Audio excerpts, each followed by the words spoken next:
여러분 안녕하십니까? 시사쇼 이것이 정치다의 윤종호입니다. 윤석열 대통령이 대한축구협회의 배당금 문제를 직접 지적한 것으로 알려졌습니다. 윤 대통령은 고생은 선수들이 했는데 왜 축구협회가 월드컵 배당금을 더 많이 가져가느냐 이렇게 문제를 제기한 겁니다.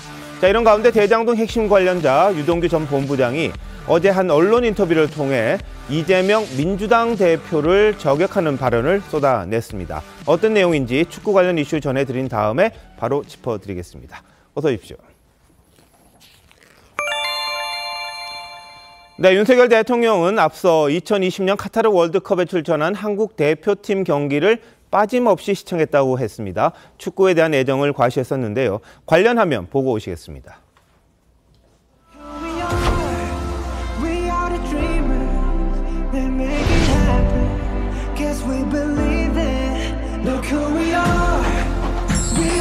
이번 월드컵의 성과도 대단했지만 그 결과가 어떤 것과 관계없이 저와 우리 국민에게 여러분들은 월드컵 우승팀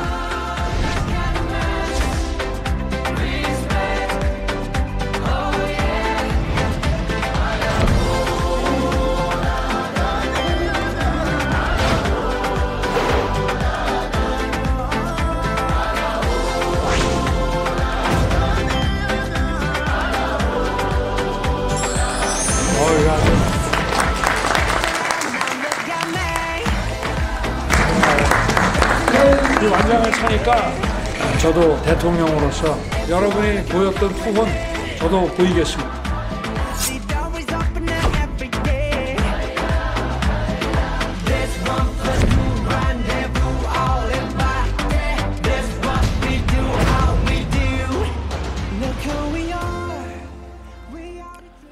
네, 저희 TV조선 단독 보도가 있었습니다. 윤 대통령이 지난주에 경제인들과 비공개 만찬을 가졌는데 이 자리에서 월드컵과 관련해 고생한 선수들이 했는데 왜 축구협회가 배당금을 더 많이 가져가느냐 이렇게 문제 제기를 했다고 합니다. 축구협회에는 광고 협찬금과 같은 적립금이 많은데 선수들에게 돌아가는 보상이 너무 적다 이런 취지로 말했다는 겁니다. 자, 손권 본부장님, 뭐 대통령의 문제인식 어떻게 생각하십니까? 그냥 보통 생각을 하면은 윤석열 대통령이 왜 그런 데까지 뭐 간섭을 하냐 이 이야기가 나올 수 있지만 꼭 그렇지만은 않아요. 왜 그러냐면 이것은 원칙을 이야기한 것이고 평소에 뭐 원칙주의자라고 하니까 원칙을 이야기한 것이고 또 하나는 선수들이 그런 하락을 하면은 경제적 파급 효과가 크기 때문에 그 파급 효과가 크니까 그 선수들 위주로 모든 것을 책정을 해야 된다는 거고 세 번째는 이게 과연 어떤 시스템에 의해서 이렇게 배당되는가의 문제예요. 적석에서 이렇게 주먹구구식으로 하는 것 아닌가. 그래서 저도 그런 좀 느낌이 들어서 그 2002년 거를 한번 찾아봤어요. 2002년 4강에 진출했을 때 그럼 어떻게 됐을까. 네네. 2002년에 피파로부터 축구협회가 받은 배당금이 93억 원입니다. 93억 원을 받았는데 선수들에게 배당을 해준 게 69억 원이에요. 그러니까 74%를 배당을 했는데 많이 했네요. 많이 했어요. 근데 이번에는 피파로부터 170억을 받아서 70억을 배당을 했으니까 41%만 배당을 한 거예요. 그러니까 이게 그때 20년 전과 사정은 다르지만 이게 어떤 규칙에 의해서 하는 게 아니고 이게 지난 5월 달에 축구협회가 피파로부터 배당금을 받으면 선수들에게 뭐 경기당 이렇게 배정을 하고 5월 달에 결정을 했다고 하거든요. 그러니까 일정한 룰에 의해서 쭉 해야 되는데 그런 것이 안 돼 있다는 지적을 한 것 같아요. 알겠습니다. 자, 그럼 배당금 관련해서 저희들이 한번 준비를 해봤는데요. 한번 보시죠. 자, 피파의 배당금은 모두 170억 원입니다. 우리가 16강을 진출했기 때문에 돈이 더 늘었을 겁니다.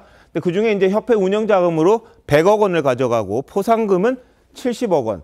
우리 선수가 26명이니까 1인당 최대 2억 7천만 원이었습니다. 근데 이게 적다고 윤 대통령 본 거죠. 근데 이걸 알았는지 몰랐는지 모르겠는데 축구협회장인 정몽규 회장이 20억 원을 더 내놨습니다. 그래서 선수 26명을 그러니까 산술 평균으로 하는데 이게 업적에 따라 조금 다르긴 합니다. 평균 최대 이제 3억 4천만 원으로 조금 올라가긴 했습니다. 자, 근데 이 운영비를 100억 원씩이나 협회가 가져갈 이유가 있느냐. 이게 윤 대통령의 문제 제기인 것 같습니다. 오늘 국무회의에서도 이런 이야기를 했다고 합니다. 피파에서 지급하는 배당금이 실제 땀 흘린 선수들에게 돌아가야 한다. 왜 협회 중심으로 돌아가냐 이렇게 말했습니다. 그리고 지난번에 월드컵 대표팀을 대통령실에서 초청했을 때 정몽규 축구협회 회장 빠졌습니다. 그것도 이 원인이 아닌가 이런 이야기가 있었는데요. 자, 신종호 의원님 어떻게 보십니까? 그러니까 이게 공정분배의 원칙에 부합되는 것이냐. 방금 전에 이제 4강 했을 때 그 배분 비율하고 네. 너무 차이가 나고 그리고 정몽규 축구협회 회장의 사재를 20억 털었다고 하는데 예. 그렇게 약간 그 일종의 변칙이라고 할까요? 예. 그러니까 저런 문제 제기가 정당했다면은 재분배를 하는 것이 저는 정도라고 보거든요. 예. 근데 이제 사재를 털어서 20억을 보탬으로써 그 선수들이 갖고 갈 몫을 조금 높여주는 것은 일종의 저는 뭐 편법일 수가 있고요. 이거는 이렇게 이제 뭐 편법으로 해결할 문제가 아니고 네네. 이런 게 어떤 뭐 공식 같은 게 저는 있어야 된다고 봅니다. 예. 예. 그리고 저 협회에서 배당받아 가려고 하는 저 100억 원이 도대체 용처가 어떻게 되는지 네. 우리 축구 팬들에게도 좀 소상하게 알릴 필요도 있다 이런 생각이 듭니다. 알겠습니다. 자, 윤 대통령이 한 말 오늘 이재명 부대변인이 이렇게 브리핑을 했는데요. 스포츠 선수들에게 정당한 보상이 돌아가도록 시스템을 마련했는지 점검할 필요가 있다 이렇게 이야기를 했습니다. 한번 보시죠. 흔히 K 콘텐츠가 세계에서 각광받고 있다고 하는데 콘텐츠 비즈니스의 핵심은 스타 비즈니스입니다. 스타 비즈니스가 성공하려면 무엇보다 정당한 보상 체계를 갖춰야 합니다. 스포츠도 중요한 문화 콘텐츠인 만큼 국가대표 선수들이 제대로 보상받았는지 자문해 봐야 합니다. 우리는 게임의 결과만을 얘기하지만 그 과정에서 선수들에게 정당한 보상이 돌아가도록 시스템을 마련했는지 점검할 필요가 있습니다. 네, 저희 월드컵 대표팀 8강 진출에는 실패했습니다만 그 전에 16강 오를 때까지 얼마나 우리 대한민국 국민들을 행복하게 만들었습니까? 거기에 대한 합당한 보상이 필요하다. 이게 아마 윤 대통령의 생각인 것 같습니다. 정혁진 변호사 나오셨는데요.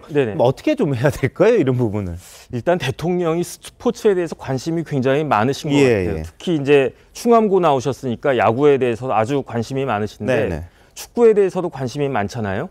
그런데 올림픽 같은 경우는 아마추어 선수들로 구성이 되어 있지만 축구도 하지만 이제 월드컵은 프로 아니겠습니까? 프로는 결국 돈으로 보상을 받는 건데 그렇기 때문에 월드컵에 이제 16강 올라가고 결승까지 올라가고 그러면 다 배당금이 차이가 있죠. 예. 그런데 제주는 누가 넘고 또 돈은 누가 받아가느냐 이런 옛말이 있는 것처럼 그다음에 이제 3억 가까운 돈이 일반 사람들 기준으로는 사실은 작은 돈이 아니지만 네. 하지만 손흥민 선수 같은 그 선수 몸값에 비교해 보면은 또 그렇게 큰 것이 아닐 수도 있는 거죠. 예. 어쨌든 대통령실에서도 이야기한 것처럼 성과가 있는 곳에 보상이 있는 그러한 시스템으로 우리나라 모든 시스템이 갖춰져 나가는 게 필요하다라고 대통령은 생각하시는 것 같습니다. 알겠습니다.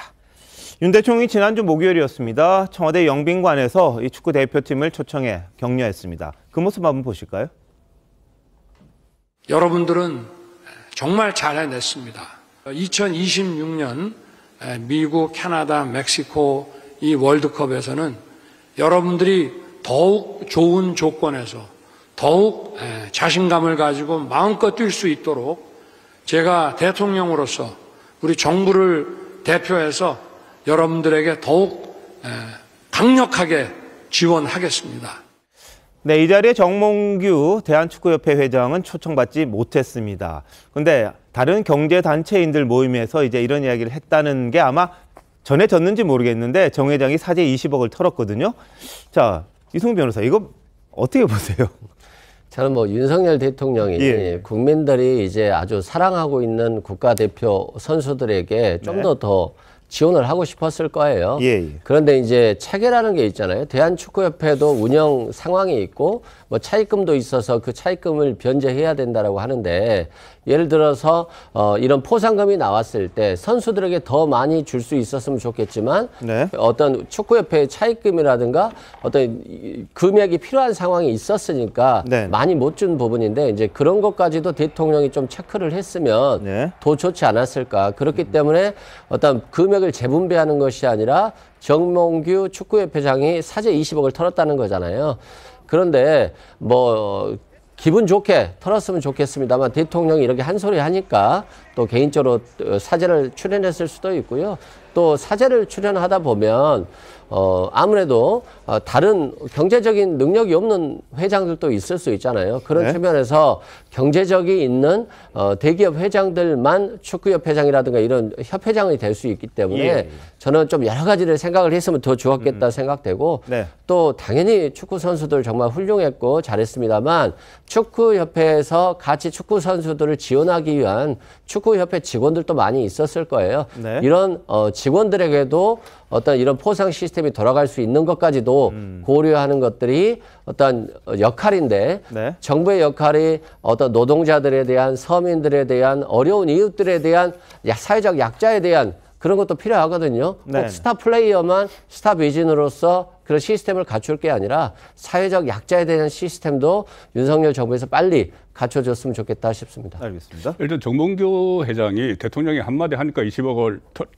내놨다. 네네. 이 부분은 좀 따져봐야 될 것이 대통령실에서는 뭐 교감이 없었다고. 예, 그리고 또 이 현대 쪽에서 계속 정몽준 회장 때부터 축구협회를 이끌어왔죠. 예. 정몽규 회장이 2013년부터 회장을 했는데 그 2013년부터 2018년까지 29억 원을 출연을 했어요. 예. 그리고 2018년에 축구 발전 기금 40억 원을 내놨습니다. 네. 40억 원을 내놓은 이 상황에서 또 월드컵에서 그 성적이 좋으니까 추가로 이제 20억 내놨다. 그 윤석열 대통령의 말과는 상관없이 그렇게도 볼 수 있는 것이고 정몽규 회장은 왜 또 초청을 안 했느냐? 그것은 그 대통령실에도 이야기했듯이 실제로 그 현장에서 뛴 선수들 위주고 네네. 그리고 그때 헤드 테이블에 보면은 헤드 테이블에 손흥민 선수와 뭐 벤투 감독은 물론 앉았지만 헤드 테이블 안에 그 한 경기도 뛰지 못한 1분도 뛰지 못한 후보 선수들도 앉혔어요. 그렇습니다. 예, 그런 취지에서 한 거지 이것을 뭐 돈을 출연을 안 했다든가 아니면은 축구협에서 돈을 많이 가져가서 초청을 안 했고 뭐 그런 것은 좀 그 현실과는 좀 맞지 않는 이야기 같아요. 알겠습니다. 그러니까 헤드 테이블에 보면은 그 음식 해준 분, 또 한 경기도 못 뛴 사람, 이런 사람들도 같이 초청을 했다고 합니다. 그리고 문화체육관광 장관은 안 왔잖아요. 그런 것들이 어떻게 보면 뭐 약자라고 해야 될까요? 이 월드컵 선수단 내에서도요. 그런 부분들을 감안했었다. 뭐 이런 이야기가 좀 있었습니다. 근데 앞서 벤투 감독 역시요. 축구협회 운영을 비판한 적이 있었습니다. 어떤 말이었는지 한번 들어보시죠. They should think that the players don't need to rest.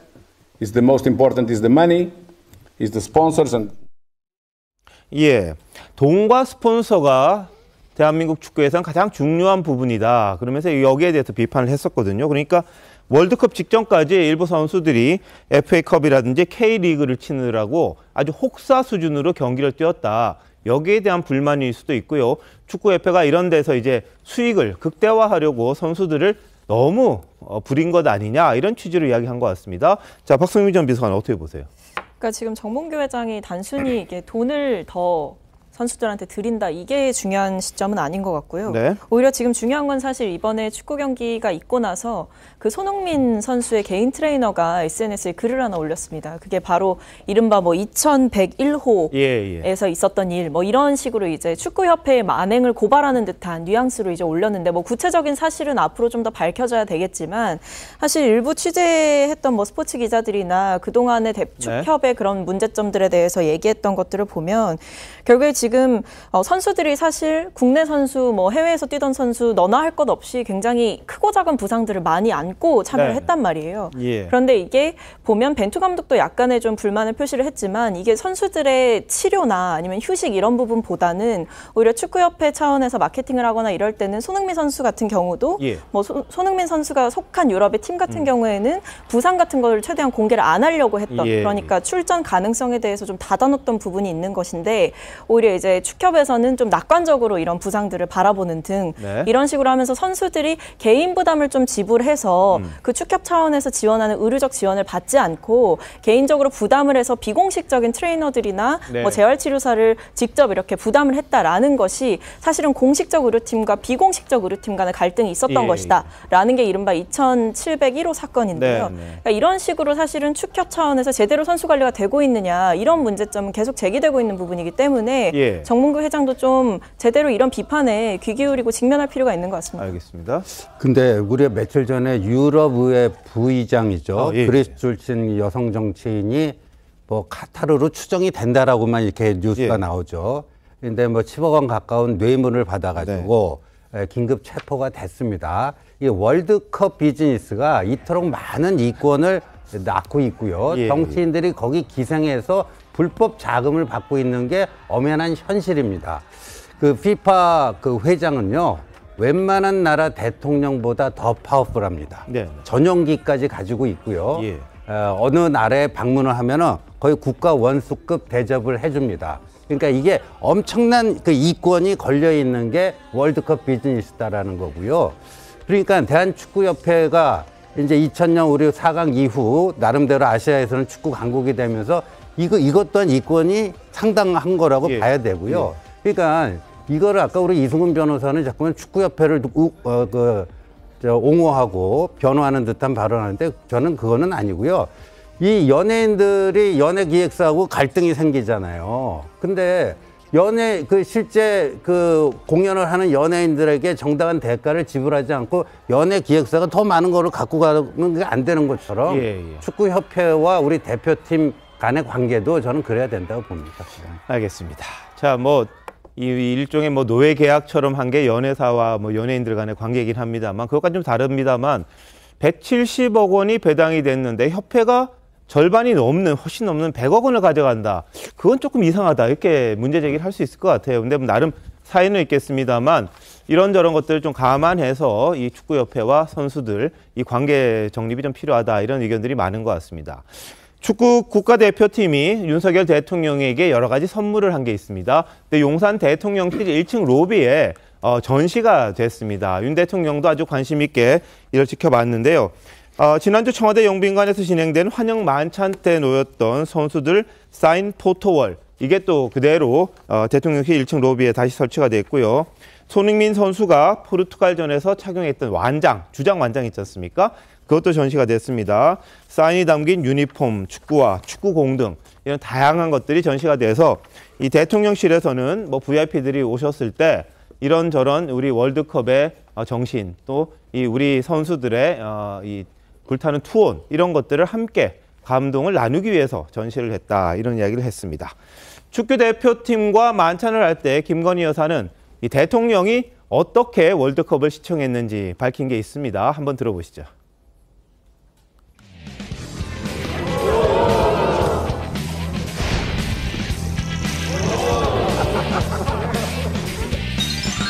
저도 국민학교 시절에 축구를 너무너무 좋아했고 나중에 커서 이런 월드컵에 나가는 선수가 됐으면 좋겠다.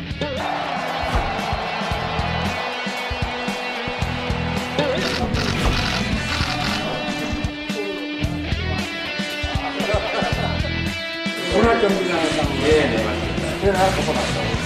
그리고 안정환 선수가 페널티킥 실축을 하나 했다가 골을 넣었잖아요. 독일전 4강. 우리가 1대0으로 졌죠. 이날 막 열받아서 술 엄청 먹었네.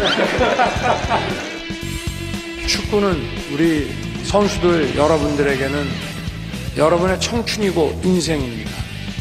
뿐만 아니라 축구는 세계 모든 인류에게 공통 언어이고 노래이고 춤입니다.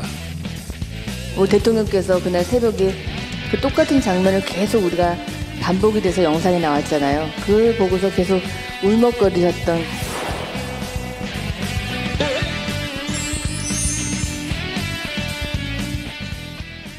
네, 포르투갈전 연장 조금 이게 후반 연장 시간에 저희들이 골을 넣어서 이기지 않았습니까? 그래서 16강에 진출했는데 그때의 모습을 윤 대통령은 잊지 못한 그런 게 있었던 것 같습니다. 그리고 새벽 4시에 했던 경기도 윤 대통령이 볼 정도로 아주 관심을 많이 가졌었는데 작은 공 하나에 우리 대한민국 국민 모두가 행복했던 시간 저희들은 아주 오래 기억을 할 것 같습니다.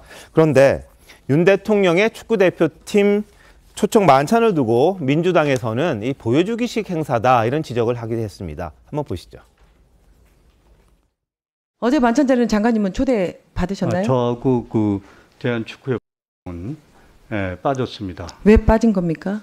영빈관 행사가 선수들을 위주로 선수들이 빛나도록 하는 행사이기 때문에 참석하지 않았습니다. 그럼 장관님 참석 안 하시더라도 대한체육회 수장이 참석을 해야 됩니까 말아야 됩니까? 이번 16강 그 진출에 빛나는 공로는 선수들한테 있습니다. 모든 스포트라이트가 선수들한테 가야 됩니다. 과거에는 선수들을 위주가 아니라 장관이라든지 다른 이 축구협회장이 이렇게 스포트레이를 봤는데 그건 아주 잘못됐다고 생각합니다. 주인공들은 선수입니다. 선수만 가면 모든 게 다 됩니다. 예, 뭐 장관도 못 가고 축구협회장도 못 간 이 만찬이 제대로 된 거냐 이런 지적이었습니다. 자, 정 변호사님 어떻게 보십니까? 글쎄요, 저는 이번 월드컵에 대해서 그렇게 꼬투리 잡을 일이 있었나 하는 생각이 드는 게 이번 월드컵은 사실 감동적인 그런 장면이 제가 봤을 때는 최소한 두 가지가 있었던 것 같아요. 첫 번째는 손흥민 선수의 부상이거든요. 그 선수 생명까지 위협할 수 있는 커다란 부상이었다라고 지금 알려지고 있는데 그럼에도 불구하고 손흥민 선수가 그렇게 전도가 양양하고 몸값이 비싼 손흥민 선수가 부상에도 불구하고 보여줬던 것은 국가를 위한 헌신이었거든요. 그다음 또 두 번째는 뭐냐면은 포르투갈 전에서 끝까지 포기하지 않았잖아요. 그렇죠? 그래서 이제 어시스트를 했는데 그것은 고도의 기술과 판단력, 다시 말해서 엄청난 훈련이 있었던 거거든요. 이제 이런 부분들에 대해서는 참 치아를 해줘야 되는데 다른 사람도 아니고 이모경 의원 사실 국가대표 출신이잖아요. 그러면은 그런 부분들이 이렇게 그 선수들의 그 나라를 위한 그 나라의 명예를 위한 헌신에 대해서 치아를 해줘야 되는데 그런데 거기에 무슨 그 문체부 장관이 가고 안 가고가 그렇게 중요한 건가 저는 그런 생각이 좀 들었습니다. 네, 이승훈 변호사. 실은 월드컵이라고 하는 게 국민들 굉장히 행복한 자리였잖아요. 그렇죠? 저는 이렇게 좀 즐겁게 넘어갔으면 좋겠고, 다들 이제 우리 국가대표를 칭찬하시고 윤석열 대통령을 또 굉장히 적극적으로 얘기해 주시니까 저는 이제 반대 의견을 좀 얘기해 보는 거예요. 그게 뭐냐면, 대통령이 스포트라이트를 받고 또 국가대표고 선수들이 스포트라이트 받는 거 좋죠. 그런데 다만 국가는 시스템이잖아요. 문체부 장관은 담당 장관이고 또 축구협회도 잘했든 못했든 16강을 진출시키는데 노력했잖아요. 그리고 축구협회에 있는 구성원들도 마찬가지일 것이고 그러면 좀 공개적으로는 이렇게 축구협회장도 부르고 문체부 장관도 불러서 함께 또 즐기고 그리고 또 부족한 부분, 선수들에게 예산 지원이 부족했던 부분에 대해서는 비공개적으로 대통령이 또 정몽규 회장한테 한 말씀 할 수 있는 건데 이렇게 공개적으로 얘기해버리면 협회장 입장에서도 굉장히 난처하고 또 그러다 보니까 식사 자리에도 초대받지 못했다라고 이제 나오면 결과적으로는 편가르기가 되는 것이기 때문에 저는 어떤 축제의장이 되어야 될 대통령 만찬이 좀 이런 구설수가 나오는 것에 대해서 좀 안타까운 마음일 뿐이고요. 우리가 16강 진출했는데 모든 국민 얼마나 좋겠어요. 저도 기쁜 마음입니다. 예, 알겠습니다. 자, 이모경 의원이 선수 출신인데도 불구하고 왜 뭐라 그럴까요? 이 장관이나 협회장 안 갔느냐, 그게 바람직한 거냐 이런 문제 제기를 했습니다만 뭐 시청자 여러분들이 판단이 있으실 거라고 생각이 듭니다. 한편 한국 축구의 기적 같은 월드컵 16강 진출을 이끈 손흥민 선수 7명이 에워싸도 어시스트를 해서 결국 골을 만들지 않았습니까? 오늘 오전에 소속팀 토트넘이 있는 영국 런던으로 출국을 했습니다. 화면 한번 보시죠.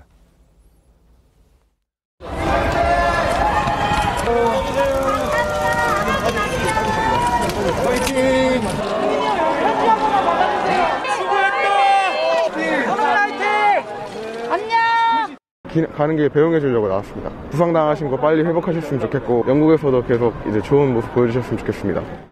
너무 잘생겼고 연예인을 보는 기분인 것 같아서 너무 행복했습니다. 네, 사인 받아서 기분도 좋고 손흥민 선수 덕분에 대한민국 사람인 게 자랑스러워요. 손흥민 선수 참 고맙습니다. 손흥민 화이팅! 네, 안아골절을 입었잖아요. 그런데 수술 일정을 당겨서까지 그리고 그 마스크 정말 참 애잔했습니다. 이 마스크가 내려와가지고 땀이 흐르면은 뭐 점프를 해도 잘 안 보이고 이런 어려움이 굉장히 많았어요. 그럼에도 불구하고 포르투갈전에서 7명이 에워싸는 그런 상황에서도 마지막 침착하게 어시스트를 해서 결승골을 만들어냈던 손흥민 선수입니다. 세계 최고의 스타 플레이어라고 하는 게 뭐 무색치 않을 정도로 잘 경기를 했는데요. 오늘 공항에는 손흥민 선수를 배웅하기 위해 한 200여 명이 왔다고 합니다. 40분간 즉석 사인을 했어요. 근데 이 펜이 잉크가 다 마를 정도로 손 선수 아주 열심히 팬들에게 서비스를 해줬다고 합니다. 근데 영국의 한 의학 전문가가 이런 이야기를 했습니다. 마스크를 쓰고 카타르 월드컵에 추천했던 손흥민 선수 위험했다.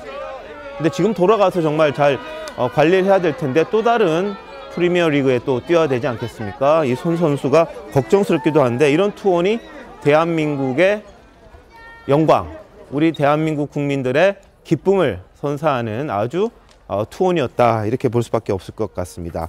그리고 오늘 벤투 감독도요. 포르투갈로 떠납니다. 이 12년 만에 16강을 일궈냈던 벤투 감독. 이 4년 4개월의 한국 생활을 끝냈는데요. 자, 이 송 본부장님 어떻게 보십니까? 오늘 이강인 선수도 출국했죠. 이강인 선수도 출국하면서 상대적으로 좀 그러네요. 예. 출국하면서 또 팬들에게 사인도 해주고 뭐 이런 또 소식이 있는데 벤투 감독 같은 경우에 그 가장 최장수 그 국가대표 감독을 했어요. 네 외국인을 합쳐서 다 걸었습니다.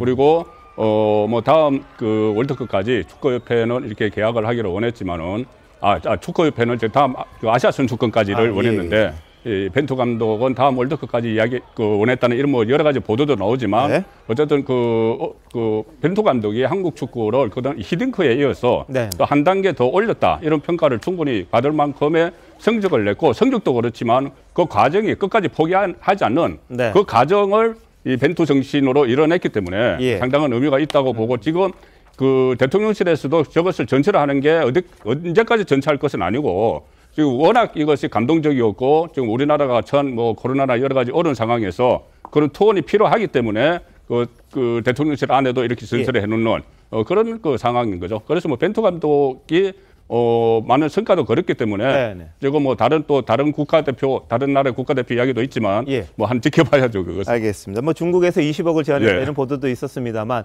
지금 보셨던 것처럼 이웃 주민들도 벤투 감독의 이 출국을 굉장히 아쉬워하는 프래카드까지 주변에 걸고 이 벤투 감독에 대한 격려를 아끼지 않았습니다. 감사합니다. 저희 대한민국의 축구팀들 16강에 오를 수 있게 해준 12년 만에 16강 진출 벤투 감독이 이뤄냈습니다. 다른 데 가셔서도 잘 했으면 하고 예전에 선수로 뛸 때 저희하고 뛰었잖아요. 그때. 2002년 월드컵에. 그렇죠. 2002년 월드컵에서 선전을 했었는데 그 인연이 계속해서 20년 넘게 이어지는 그런 것도 참 아름다운 풍경이 아닌가 싶습니다. 대한민국 월드컵 대표팀 그리고 벤투 감독 고생하셨습니다. 대한민국 국민들에게 너무 많은 행복한 시간 주셔서 감사합니다. 자, 다음 이슈로 넘어갑니다. 이재명 더불어민주당 대표의 최측근인 김용, 정진상 두 사람 모두 재판에 넘겨졌습니다. 결국은 이재명 대표로 수사가 향할 수밖에 없을 것 같은데요. 그런데 이 중요한 분기점에서 대장동 사건의 핵심 인물 중에 한 명인 유동규 전 본부장이 KBS와 인터뷰를 자청했습니다. 공개적으로 저격을 했는데요. 어제 인터뷰에서 이재명 대표를 위해 이 대표 측근인 정진상 전 실장에게 명절 떡값을 전냈다 이런 폭로를 했습니다. 자, 관련해서 유 전 본부장의 지인 이야기 한번 들어보시죠. 그냥 명절 때마다 한우 같은 걸 주문을 해요. 크게 막 바구니를 해가지고. 그러면 이제 뭐 거기서 제명이 거, 정진상이 김용 거 그건 기분이고 충성맨이었어요. 예, 정진상 전 실장이 받고 있는 뇌물 혐의 가운데는요. 유 전 본부장으로부터 2013년 설부터 3차례에 걸쳐 1,000만 원씩을 받았다. 이런 내용도 있습니다. 유 전 본부장은 이 돈이 이재명 대표를 위해 준 돈이다. 이렇게 인터뷰에서는 말했습니다. 자, 신재호 의원님 어떻게 보십니까? 저거는 이제 유동규 씨 입장에서 그렇게 자기는 마음을 먹고 줬다라는 건데 어제 그 인터뷰를 보면요. 이 이재명 지금 대표가 2010년에 성남시장으로 당선되지 않습니까? 그 전에 2번의 선거 실패를 합니다. 2006년에 성남시장 나가서 떨어지고 2008년에 국회의원 총선 나가서 떨어지고요. 근데 2009년에 정진상, 김용 세 사람이 의형제를 맺는다는 거 아니겠습니까? 그리고 그 자리에서 정진상 씨가 나라를 먹자. 그러니까 성남시장이 되기도 전에 이미 이재명을 키워서 대통령까지 가보자. 그런 마음을 먹고 시작했다 그러니까 단순한 의리로 뭉친 의형제를 떠나서 그런 정치 기획을 위해서 함께 동고동락을 같이 해야 되는 그런 의형제가 된 거고 따라서 거기서 그 주인공은 누굽니까? 이재명 대표 아니겠습니까? 그러니까 그리고 또 이제 정진상이 자기들 의형제 3형제 중에서 이재명 대표와 가장 가까운 사람이기 때문에 네. 정진상에게 무슨 용돈이건 떡값이건 그냥 1,000만 원 떡값이야 세상에 어디 있습니까? 근데 하여간 뭐 주는 거는 하여간 이재명 보고 주는 거다. 예. 본인으로서는 그렇게 생각했다는 거겠죠. 예. 그러면서 유 전 본부장은요. 이재명 대표를 위해서 할 수 있는 부분은 다 했다고 생각한다. 이 대표가 하기 어려운 것들, 남들이 못 챙길 것들, 그걸 자신이 다 챙겼다. 이렇게 말하기도 했다고 합니다. 그런데 그동안 이재명 대표는 불법 자금은 1원도 받지 않았다. 강하게 부인을 해왔죠. 한번 보시죠. 진짜 근데 그 돌아가는 걸 전혀 모르셨어요, 시장님은? 그때? 우리는 몰랐죠, 당연히. 모르셨어요? 알면 못하게 했을 거라니까. 불법 자금은 1원 번 일도 쓴 일도 없습니다. 단 한 푼의 이익도 취한 바가 없습니다. 저는 불법 대선 자금은커녕 이 사탕한 게 받은 게 없습니다. 네, 이번 유 전 본부장의 주장에 대해서 이 대표 측 관계자는 명절 선물로 현금 받은 적 없다 이렇게 이야기를 했습니다. 한 언론 보도에 따르면 정진상 전 실장도 걔가 내게 명절을 챙기고 그럴 만한 위치가 아니다 이렇게 부인을 했다고 합니다. 자, 박전 비서관 어떻게 보십니까? 그러니까 뭐 일관되는 흐름인 것 같아요. 예. 그러니까 계속해서 뭐 유동규 전 본부장 같은 경우에는 폭로를 이어오고 있는 것이고, 그다음에 뭐 정 전 실장 같은 경우에는 사실 혐의를 전면으로 부인하고 있는 것이고, 재판에서 사실관계를 다투겠다라고 하는 것이고요. 네. 이재명 대표 같은 경우도 마찬가지죠. 받은 것이 없다라고 이야기를 지속적으로 하는 것이고, 예. 그러니까 이게 사실 지금 상황에서는 유동규 전 본부장의 인터뷰가 나왔다고 해서 뭐 명확한 증거나 아니면 뭐 하다못해 그걸 건네는 뭐 아무것도 증거가 없는 상황 아닙니까? 네. 그러다 보면은 결국에는 유동규 전 본부장의 말만 남는 것인데 이것을 우리가 얼만큼 신뢰할 수 있을 것이냐, 이건 좀 판단을 다르게 해봐야 되는 부분인 것 같아요. 알겠습니다. 자, 그런데 이 유동규 전 본부장 인터뷰에서 가장 핵심적인 부분, 돈을 어디다 썼을까? 그리고 이 대표와의 관여는 어떻게 돼 있을까? 이런 부분에 대해서는 재판에서 이야기하겠다 이렇게 이야기를 했다고 합니다. 그리고 이재명 대표는 그동안 유 전 본부장과의 관계에 대해서 가까운 사이지만 측근은 아니다 이렇게 부인을 했었죠. 민주당 김종민 의원의 이야기와 함께 들어보시겠습니다. 그 사람이 저희 선거를 도와줬던 것도 사실이고, 저희가 성남시 업무 또는 경기도 업무에 일부 사용한 업무를 맡긴 것도 사실이기 때문에 가까운 사람인 건 맞죠. 그러나 저희가 정치적 미래를 설계하거나 수시로 뭐 현안을 상의하는 관계는 아니고. 근데 유동규 씨는 누가 뭐래도 이재명 시장이 임명했던 정치적 인사였잖아요. 예. 그 정치적 인사가 책임을 맡아서 사실은 이 대장동 일당의 범죄 행위가 이루어진 거기 때문에 이 점에 대해서 우리 이제 이재명 대표나 주변에서 우리는 책임이 없다. 이거는 사실은 설득력이 별로 없습니다. 예, 유 전 본부장의 인터뷰 내용을 한번 살펴보면요. 2014년 선거 자금 흐름에 대해 이재명 당시 시장이 알고 있었던 거냐 이렇게 물었더니 벌어진 모든 일을 다 알고 계셨다고 생각하나. 그러니까 이 대표가 이 모든 걸 알고 있는 그런 상황이라고 본인은 주장을 했습니다. 그리고 빛과 그림자. 정 전 실장이 알고 있는 내용들을 공유하지 않고 독단적으로 처리할 수 있다고 믿지 않는다. 그러니까 밖으로는 아무것도 아닌 것처럼 이야기하지만 그림자 속에서는 뭔가가 일어나는 걸 이재명 대표가 뭐든지 다 알고 있었다. 이런 주장을 했습니다. 그러면서요. 아주 재밌는 비유를 했습니다. 이재명 당시 시장이 태양이라면 정진상 전 실장은 수성, 가장 가까이 있죠. 수금지와 목토천해, 명은 빠졌지만 하여튼 수금지와 목토천해 아닙니까? 정진상 실장은 가장 가까운 수성이고 금성지구 화성을 건너뛰어서 김용 부원장과 유동규 본인은 한 목성 정도쯤 된다. 이런 이야기를 했습니다. 그러니까 이 관계를 보면 정 전 실장이 아주 핵심 중에 핵심이고 자신들은 몇 단계를 좀 건너와서야 가까운 측근이 되는 그런 상황을 본인이 설명을 했습니다. 정진상은 수성이고 김용과 저는 목성 정도다. 이런 이야기했어요. 그러니까 정 전 실장이 모든 걸 알고 이 사안들을 관여를 했다. 이런 주장을 한 겁니다. 자, 이송 변호사 어떻게 보세요? 저는 방송하면서도 보면 저렇게 피고인들이 인터뷰하는 경우는 처음 봐요. 아, 그런가요? 아무래도 피고인 유동규 본부장 본인도 굉장히 잘못을 했다라고 본인이 자인하고 있잖아요. 예. 그렇다고 한다면 성실하게 재판에 임하고 네. 정말 검찰 수사를 통해서 뭐 진실을 밝히고자 한다면 묵묵히 밝히면 되는 것이지 예. 왜 저렇게 인터뷰를 좋아하는지 모르겠어요. 그리고 저는 뭐 이런 경우는 처음 보는 것 같고요. 그 다음에 본인은 뭐 형으로 모시면서 김용 부원장과 정진상 실장을 형으로 모시면서 모든 일을 자신이 다 한 것처럼 행동하는데, 그런데 보면 정진상 실장에 대해서 기소 의견 뭐 무죄를 주장하고 있습니다만 2억 4천이 2013년도부터 2020년까지 뇌물로 갔다는 거잖아요.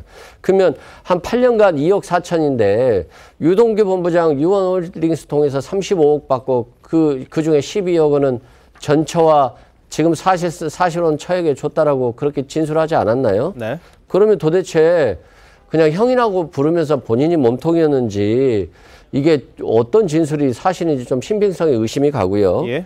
남욱 변호사와 유동규 본부장 지금 오늘 또 보면 뭐 빛과 그림자일 것이다 라고 하면서 자신의 생각과 추측을 얘기하고 있거든요. 네. 그리고 누구로부터 들었다 전문 진술을 하고 있어요. 결국에는 이재명 대표의 직접적인 진술이나 증거에 대해서는 전혀 얘기를 하지 못하고 있다고 말씀드리고요. 김만배 대표에 대해서 오늘 재산은닉 조력자에 대해서 2명을 체포했다. 네. 그런 기사가 나왔었는데요. 결국에는 김만배 씨의 어떤 은닉된 재산까지 몰수하겠다라고 하는 검찰의 의지가 읽혀지는데요. 네. 김만배 씨가 또 이재명 대표에게 불리한 진술을 하지 않고 있거든요. 네. 그렇기 때문에 검찰에서 더 김만배 씨를 다른 공동 피고인에 비해서 더 강하게 수사 드라이브를 걷고 있는 게 아닌가 싶습니다. 알겠습니다. 뭐 이른바 별건 수사라는 취지로 말씀하신 것 같은데 검찰의 생각이 뭔지는 좀 지켜봐야겠는데요. 하지만 유 전 본부장은 이재명 대표를 제외한 김용, 정진상 서로를 형제처럼 여겼다 이렇게 이야기했습니다. 그런데 지난 10월 출소한 다음에는요, 형제들이라 언급했던 이들에 대해서 깊은 배신감을 토로하기도 했었습니다. 전 성남시 의원 얘기까지 같이 한번 들어보시겠습니다. 형제들이라고 불렸던 이제 그런 사람들의 어떤 생각이나 내용들이 저는 순수한 면이 있었다고 생각을 했고, 그때 함께해도 좋겠다 이런 생각을 했었지만 제가 생각했던 것들은 상당히 다르구나 라는 거를 좀 느끼게 됐습니다. 유동규가 셋이 중에서 제일 막내고 막내고 또 맨날 다니면서 용이 형, 진상이 형하고 따라다녔으니까 매일 모여서 술 먹으면서 성남시의 모든 일을 거기서 쥐락펴락한다. 매일 모인다. 그냥 의리가 있다고 생각했죠. 다들. 네, 그러니까 혼자 남자들 그거 있잖아요. 그러니까 말하자면 이제 우리가 진짜 우리가 뭐 예를 들어서 삼국지 나는 부분이 된다 이런 생각하고 좀 그런 것이 세상에 아직도 남아 있을 거라고 착각했던 것 같아요. 네, 유 전 본부장은 자신의 특공대라고도 이야기를 했습니다. 정진상, 김용이 할 수 없는 일을 본인이 다 했다 이런 주장도 했는데요. 자, 정익신 변호사님 어떻게 보십니까? 그러니까 유동규 본부장은 본인이 착각하고 있었다라고 생각을 하는 것 같아요. 그러니까 이제 정진상 전 실장은 수성이죠. 그런데 수성은 빛과 그림자, 태양하고 가장 붙어 있는. 그렇기 때문에 이제 빛과 그림자라고 하면 사실은 한 세트 아니겠습니까? 네. 비유를 굉장히 잘 드는 것 같아요. 왜냐하면 정진상 전 실장 최근까지도 얼굴이 드러나지 않았단 말이에요. 네네. 그렇게 음지에서 실질적으로 좌지우지했던 그런 사람이었던 거고, 김용 씨 같은 경우에는 경기도 대변인을 갖다가 했었거든요. 목성이죠. 그러니까 드러나게 이제 폼난 그러한 그 일을 갖다 했었던 것 같은데, 유동규 씨는 자기가 그 김용 그 대변인과 마찬가지로 그 목성이라고 생각을 갖다가 했었던 것 같은데, 제가 봤을 때는 기껏해야 토성 정도 아니면 한 천왕성 정도 되는데 그랬다고 하는 사실을 이제야 깨달은 거예요. 그러니까 쉽게 말하면은 그림자로서 실질적인 일들은 다 정진상이 하고 그다음에 폼나는 대변인 일은 김용이 했는데, 유동규는 어떤 일을 했느냐? 굳은 일, 남들 하기 싫어하는 일, 욕먹는 일을 갖다 했단 말이죠. 그런데 그 결과 남은 게 뭐가 있습니까? 돈도 이제 하나도 없죠. 그다음에 제일 먼저 구속됐죠. 그다음에 뭐 심지어 뭐 이상한 음식까지 먹지 않았습니까? 이런 것들이 쌓이고 그다음에 이제 김문기 저 처장하고의 관계 같은 것들이 쌓여가지고 지금은 그 이재명 대표를 향한 가장 강력한 돌직구가 돼가지고 이재명 대표에게 향하고 있는 것이 아닌가 그런 생각이 듭니다. 알겠습니다. 유 전 본부장은요, 이 대표가 이 성남시장 재선 과정에서 약속이 있었다고 합니다. 대장동 원주민들에게 혜택을 많이 주려고 했었는데 결국은 불리한 개발 방식을 밀어붙였다 이런 주장을 했습니다. 고작 400표밖에 더 되느냐 뭐 이런 취지의 이야기를 했다는 건데요. 유 전 본부장이 대장동 원주민들에게 이제 배려하려 했던 것들 이게 다 뒤집어졌는데 대장동 원주민도요 당선이 되자마자 손바닥을 뒤집었다 이런 주장을 한 적이 있습니다. 한번 보시죠. 당선이 되고 그 이튿날 찾아와서 오는 소리가 손바닥을 다루 뒤집는 거야. 이건 민간 개발 안 된다. 원주민에게는 절대 피해가게 않게 해줄 테니 협조해달라. 그래서 그 자리에서 난리가 났었어요. 그렇게 쫓아다니면서 제2의 고향이라고 그러고 시장이 되면 무조건 일사천리로 사업 진행하게 도와준다 그랬는데 당선이 되자마자 손바닥을 뒤집으니까. 네, 이것도 유 전 본부장의 주장입니다. 대장동 원주민이 이익을 더 많이 얻을 수 있게 이 환지 방식으로 사업을 검토해야 된다 이렇게 이야기를 했더니 고작 400표밖에 더 되느냐 뭐 이랬다는 겁니다. 어떻게 보십니까? 저도 그 장면을 봤는데 유동규 씨가 상당히 조심스럽게 이야기했어요. TV에서 방송에서 이 말을 해도 되는지 모르겠다. 근데 그대로 내가 이야기하겠다. 고작 400표다 이렇게 이재명 대표가 하더라. 원주민들이 많은 피해를 입는다고 하니까. 그래서 그 성남 유권자가 한 80만 명 되거든요. 80만 명 중에서 뭐 고작 400표 아니냐. 그러니까 거기 신경 쓰지 말고 밀어붙이라 이렇게 했다는 건데 일단 유동규 씨의 진술이지만은 이재명 당시 성남시장의 인식을 알 수가 있는 것이죠. 그리고 지금 그 조금 전에 증거도 없이 유동규 씨가 계속 말만 한다고 하는데 사실 뭐 그것은 어떤 부분은 증거가 없어요. 없지만 전체적으로 이 유동규 씨 어제 KBS 방송 내용을 쭉 보면은 뭔가 얼개가 맞춰지는 느낌이 있거든요.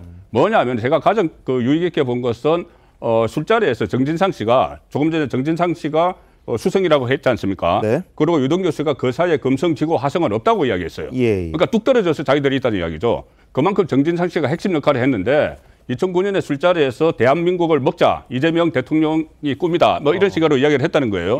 그러면 그런 이야기를 했던 시점이 유동규 씨도 아니 그때는 성남시장도 되기 전인데 2010년에 됐으니까 변호사 시절에 어떻게 저런 이야기를 하지 하고 의아하게 생각을 했다는 겁니다. 그런데 만약 그런 말을 했다면은 그 이후에 전개되는 상황들을 보면은 그 이후에 그 대장동 사업이 기획이 되고 또 민간업자들에게 많은 돈이 흘러가고 그다음에 성남시장에 재선을 할 때 그 민간업자들의 돈이 들어갔다는 게 검찰 공소장에 있고 그다음에 경기도지사 때 들어갔고 그리고 대선 때 대통령이 되기 위해서 대통령이 된다고 했으니까 대통령이 되기 위해서 대선 후보 경선 때 20억을 요구해서 8억이 들어갔죠. 경선 때. 그런데 그때 대장동 사건이 터지면서 더 이상 본선에는 안 들어간 거예요. 그렇게 됐다면 이 증거는 없지만 지금까지 유동규 씨가 이야기했던 거나 남욱 씨가 이야기했던 것을 얼개를 쭉 맞춰보면은 대권 꿈을 꾸고 그다음에 그 대장동 사업에서 일종의 저수지를 만들어서 그 성남시장 재선이나 경기도지사 경선 때까지 저수지에서 이 돈을 빼갔다. 이것은 정황상은 어떻게 보면은 유동규 씨 말 또 남욱 변호사 이야기를 종합을 하면은 그게 쭉 얽혀가 맞아 들어가는 측면도 있어요. 물론 법적인 문제는 다르겠죠. 법적인 뭐 전원 진술 이런 거 따져봐야 되겠지만 일단 뭐 이 정치부 기자 입장에서는 이게 충분히 얽개가 그려지는 상황이죠. 알겠습니다. 뭐 이렇게 주장들이 있고 뭔가 정황은 있는데 결정적으로 뭔가 증거 같은 게 좀 나와야지 뭐 이재명 대표의 관계성을 증명하지 않을까 이런 의견도 있습니다. 박준 비서관은 어떻게 보십니까? 네, 말씀하신 거에 동의하고요. 그러니까 지금 뭐 여러 가지 유동규 씨의 입을 통해서 나오는 거든 남욱 변호사의 입을 통해서 나오는 이야기들도 사실 이제 우리가 언론에서 굉장히 많이 다뤘던 부분인데 어찌됐든 이재명 대표와의 직접적인 연관성을 증명할 수 있는 것들이 공개되지 않고 있고 결국에는 재판에서 가려져야 되는 진실이 있기 때문에 이 지지부진한 공방이 이어지는 것 같습니다. 근데 그것과 별개로 지금 대장동 원주민에게 불리한 개발 방식을 밀어붙였다. 고작 400표다라는 말은 뭐 사실관계를 떠나서 이런 것들이야말로 이제 입을 통해서 누군가 입을 통해서 나왔을 때 정치적으로 리스크를 입을 수 있는 부분이라서 사실 좀 조마조마한 것인데요. 근데 저는 조금 다르게 본 것이 어찌됐든 이 대장동 사업이라는 게 결국에는 100% 민간 개발이 아니라 공영 개발 로 이어지면서 결국에는 민간업체가 가져가는 이익과 공공의 영역, 그러니까 성남시가 가져갈 수 있는 이익이 분리됐던 거 아닙니까?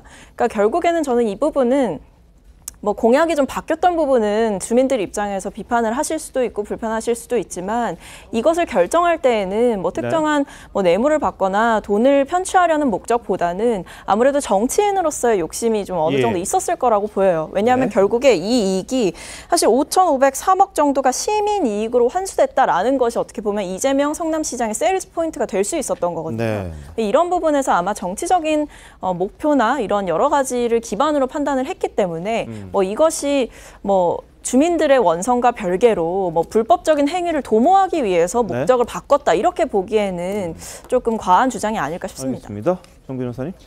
이게 유동규 본부장 말이 사실 의미가 굉장히 커요. 아는 사람들한테는. 왜냐하면 시행 사업은 크게 두 가지밖에 없거든요. 첫 번째는 뭐냐면 인허가, 두 번째가 땅 작업이에요.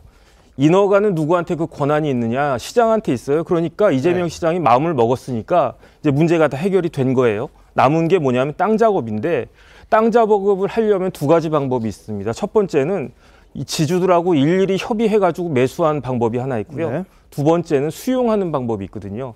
일일이 협의 매수하고 환지하고 이거 굉장히 어렵고 땅값도 비싸집니다. 그런데 수용하는 건 굉장히 쉽거든요. 법이 있어요. 어떤 법이 있냐면 도시개발법이 있어가지고 거기 20조에 그 성남 도계공 같은 그러한 그 공적 기관이 50%에다가 한 주만 더 갖고 있으면 수용권이 생겨요. 그렇기 때문에 성남에 도계공이 없었어요. 대장동 이전에는. 대장동 이 사업이 시행되기 직전에 성남시설공단을 도계공으로 만든 거 아니겠습니까? 조례도 만들고 정관도 만들고. 그 와중에 제가 봤을 때 이 대장동을 통해 가지고 크게 손해를 본 사람이 두 명이 있는데요. 첫 번째는 누구냐면은 대장동 그 입주한 사람들의 아파트 산 사람들. 왜냐하면 그 아파트를 싸게 살 수 있었는데 더 비싸게 샀거든요. 하지만은 아파트 값이 폭등하고 그랬기 때문에 그분들은 자기들이 손해본 줄도 모를 거예요. 가장 큰 손해를, 가장 큰 피해를 본 사람이 누구냐면 대장동 원주민들이에요. 대장동 원주민들은 1,000만 원 받을 땅을 갖다가 500만 원밖에 못 받고 그 500만 원 가지고 어디 대장동에 살 수도 없어가지고 다른 데로 쫓겨났다고 이 이야기를 유동규 본부장이 지금 하고 있는 겁니다. 알겠습니다. 자, 이 부분에 대해서는 이제 이 법정에서 진실이 밝혀야 될 그런 부분이 있는데요. 근데 유 전 본부장은 예전에 이 대표가 정치를 하는 이유에 대해서 국민들에게 이로운 일을 하고 싶다 이렇게 말해서 감동을 받았다 이렇게 이야기를 했습니다. 근데 이 이로운 일을 하기 위해서는 정직해야 된다고 생각하는데 좀 초심으로 돌아와라 이런 이야기를 했습니다. 그런데 유 전 본부장이 그동안 뭐 이 대표를 공격하지 않았거든요. 그러다가 갑자기 돌변한 이유 바로 김문기 성남도공 개발 1처장 때문이었습니다. 고인이 된 분이죠. 자, 과거 호주 출장을 이재명 당시 시장과 같이 가지 않았습니까? 그때 모습 한번 보시죠. 호주 여행을 11일이나 같이 갔다 오셨는데 저는 기억이 없어요. 그걸 굳이 부인할 필요도 없고.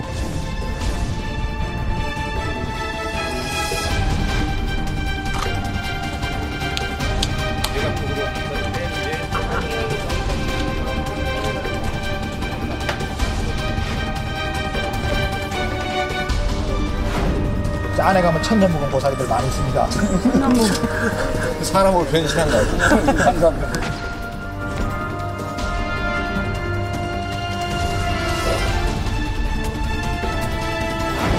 뭐 해외 출장도 같이 갔는데 어떻게 모를 수 있냐 그러지만 기억이 안 나고요. 근데 유 전 본부장은요. 편한 사람을 데려오라 김문기 전 처장 뭐 이런 부분이 정진상 전 실장의 뜻이었다. 정 전 실장이 같이 가자고 이야기했다는 거죠. 거기에다가 이 대표의 카트를 몰아주고 5시간 동안 같이 이야기한 것도 김문기다. 다시 말해서 골프장 가서 같이 쳤다는 거죠. 또 카트가 나눠져 있는데 이재명 대표의 당시 시장의 카트를 아마 김문기 고인이 당시에 몰았던 걸로 유 전 본부장은 주장을 하는 겁니다. 그런데도 불구하고 이 대표가 모른다 이렇게 이야기하는 게 도저히 믿기지가 않다는 거죠. 사람에 대한 배신감을 느꼈다는 건데 유족들도요. 성남시를 위해서 일했던 이 고 김문기 처장을 이 대표가 모른다는 것 정말 이해할 수 없다 이렇게 이야기를 했습니다. 한번 보시죠. 오늘 시장님하고 본부장님하고 골프까지 쳤다? 오늘 너무 재밌었고 좋은 시간이었어. 저희는 야전 사령부라는 생각들을 많이 하고 회사에서 정해준 대로 그 기준에 의해서 철저하게 열심히 한다고 했는데도 불구하고 변호사 시절 때부터 연을 맺고 대장동 사업에 온몸과 마음을 바친 아버지를 성남시장 재직 시절 표창까지 받고 유동규 본부장과 함께 골프까지 같이 친 아버지를 이재명 대선 후보는 기억하지 못하고 있습니다. 정말 납득이 가지 않습니다. 예, 저 신 의원님 어떻게 보십니까? 근데 정치인들 중에서요, 그 표를 많이 얻는 사람들을 보면 얼굴 기억력이 좋은 사람들이에요. 얼굴하고 사람 이름 뭐 이런 거 그 개인 신상을 좀 빨리 기억하는, 그리고 오래 기억하는. 근데 이재명 그 대표가 얼굴 기억력이 좀 나쁠 수도 있죠. 그런데 이때가 호주 뉴질랜드 9박 11일입니다. 같이 그 동행했던 사람들이 11명인가 뭐 이렇게 되죠. 네네. 근데 9박 11일 동안 있으면서 많은 숫자도 아니고 11명입니다. 그리고 여기서 가장 핵심적인 거는 저기 지금 나오는 그 화면에는 거의 그 열 몇 명 그 인원이 다 나오는 건데 네. 골프는요. 호주에도 골프 칠 때는 딱 3명만 친 겁니다. 이재명, 유동규, 김문기 딱 3명만 쳤는데 어제 그 인터뷰 내용에 따르면 5시간을 같이 쳤답니다. 다 3명이서 5시간을 같이 쳤는데 그 호주의 골프장이 퍼블릭이래 갖고 다시 무슨 캐디가 있어갖고 뭐 이걸 해주는 게 아니라서 카트를 누군가가 몰아야 되는데 그렇죠. 그거를 김문기 씨가 계속해서 몰았다는 거예요. 그 카트 몰고 다닐 때 굉장히 많은 대화가 오고 가지 않습니까? 그러면서 그때 무슨 얘기가 오고 왔느냐? 그 2010년 이재명 그 성남시장 되기 전에 변호사 시절에 리모델링 관련하고 같이 그때 뭐 세미나에서 같이 옆자리에 앉아있는 사진도 지금 다 나와 있는 거 아닙니까? 그리고 그 고 김문기 씨 휴대폰에 보면은 아직도 이재명에 대한 그 호칭이 이재명 변호사로 네네. 휴대폰에 입력이 돼 있고 뭐 그런 거예요. 그래서 그런 얘기들 그 당시에 우리가 리모델링 하면서 뭐뭐뭐뭐 했지 이 과거 그 추억을 회고하는 이런 얘기까지 5시간에 했다는데 암만 얼굴 기억력이 없어도 그렇죠. 이걸 모른다고 하면 되겠습니까? 네. 5시간도 그렇지만 지금 유동규 씨 말을 그 해석을 해보면은 이 그때 오스트리아가 호주와 뉴질랜드를 갈 때 10여 명이 갔는데 딱 2명이 성남도시개발공사 소속이었어요. 나머지는 성남시청 소속이었습니다. 그런데 유동규 씨 말 그대로라면은 이재명 대표 쪽에서 가자고 딱 찍은 사람이 돼버리는 거예요. 그러니까는 정진상 실장이 좀 편한 사람, 그러니까 이 대표가 편하게 생각하는 사람을 데리고 오라 이렇게 해서 리모델링을 하면서 함께 알게 됐던 김문기 팀장이 아니었나 생각을 해서 김문기 팀장을 데려갔다. 이렇게 되면은 이재명 시장 쪽에서 이번에 성남도시개발공사에서 2명이 가는데 2명을 유동규 외에 1명을 이 김문기 씨로 딱 찍었다는 이야기가 되는 거예요. 그렇다면 그 전부터 이재명 시장이 계속 리모델링 또 대장동 이야기를 하고 있었다는 이야기가 되는 거고 이것이 상당히 이재명 대표에게 치명적인 게 될 수 있는 것이 지금 선거법 허위사실 공표 혐의로 기소가 돼 있죠. 거기서 그쪽에서 허위사실 중에 하나가 김문기 씨를 모른다고 한 겁니다. 그런데 만약에 이 재판에서 이런 정언이 이런 정언이 김문기 씨를 콕 집었다는 식으로 이렇게 밝혀지면은 역시 이재명 그 대표에게 굉장히 불리하게 되는 거죠. 그러니까 만약에 거기서 알겠습니다. 벌금 100만 원 이상만 받으면은 그 전에 얘기가 나왔듯이 상당히 어려운 지경에 빠지는 그런 진술이 될 수가 있어요. 알겠습니다. 자, 유 전 본부장은요 KBS 인터뷰에서 이렇게 이야기했습니다. 있는 그대로 이야기해서 받아야 될 벌만 받겠다 이런 이야기를 했습니다. 다른 분들도 솔직하게 벌 받을 부분은 받고 사과할 부분들은 사과하길 바란다 이렇게 이야기를 했는데요. 지난 10월에도 비슷한 말을 한 적이 있습니다. 한번 들어보시죠. 사람들이 말이 좀 안 바뀌었으면 좋겠는 게 저는 뭐냐면 소신 있었으면 좋겠어요. 그냥 내가 했다 그러면 끝까지 내가 했다 그러는데 내가 했다 그랬는데 좀 이상하니까 발 빼고 제대로 됐어 이렇게 이제 돼버리면 그거는 아니지 않느냐. 정당하게 내가 하는 건 내가 벌받으시고 다른 분들이 벌받을 것처럼 다른 분들이 벌받을 증거를 다 채웠다고 생각하는지 모르겠는데 다 사람의 행적이 남게 돼 있죠. 그건 지울 수 없을 거예요. 예, 이 변호사님은 어떻게 보십니까? 아니 당연히 자신이 한 행동에 따라서 벌을 받아야죠. 뭐 그 유동규 본부장의 말은 당연하다고 생각하고요. 다만 자신의 생각이나 추측들을 언론에 대고 얘기를 하다 보니까 이런 것들이 유동규 본부장이 진실은 행동에 따른 처벌을 원하는 게 아니라 검찰에 잘 보여서 자신의 형 또는 재산을 지키기 위한 행동들이 아닌가 이런 비판이 나오는 거예요. 그런 측면을 유동규 본부장이 좀 알았으면 좋겠고 김문기 처장이 극단적인 선택을 했는데 이재명 대표가 몰랐다고 했기 때문에 자신이 뭐 굉장히 실망하고 이런 것들을 진실을 밝히고 있다라고 주장하지만 김문기 처장이 극단적 선택을 한 건 2021년 12월 31일이에요. 대통령 선거는 올해 3월 9일이었고요. 본인이 지금 1년이 지나서 지금 얘기를 하는데 김문기 처장 얘기를 한다는 것은 자신이 진술을 번복하는 것에 대한 명분 쌓기 용이 아닐까 싶고요. 부동산 시장 그런 것 같습니다. 지금 최근에 고금리 때문에 부동산 시장이 얼어붙었고 둔촌 주공아파트 뭐 최대 단지라고 했습니다만 여기도 지금 미분양이 나올 가능성이 높고 다른 서울 쪽 미분양이 많이 있습니다. 그 당시에는 부동산 시장이 안 좋았기 때문에 확정적 우선 배당 방식을 선택했던 거고 만약에 지금 이 시점에서 이재명 대표가 확정적 배당 시스템을 적용하지 않고 수익에 따른 절반의 지분을 받기로 했다라고 한다면 분양도 안 되고 고금리에 원자재 값이 높아서 오히려 수익은커녕 한 푼도 못 건졌을 수도 있거든요. 그런 측면에서 경제시장 상황도 고려해야 되는 부분이 있다 말씀드립니다. 예.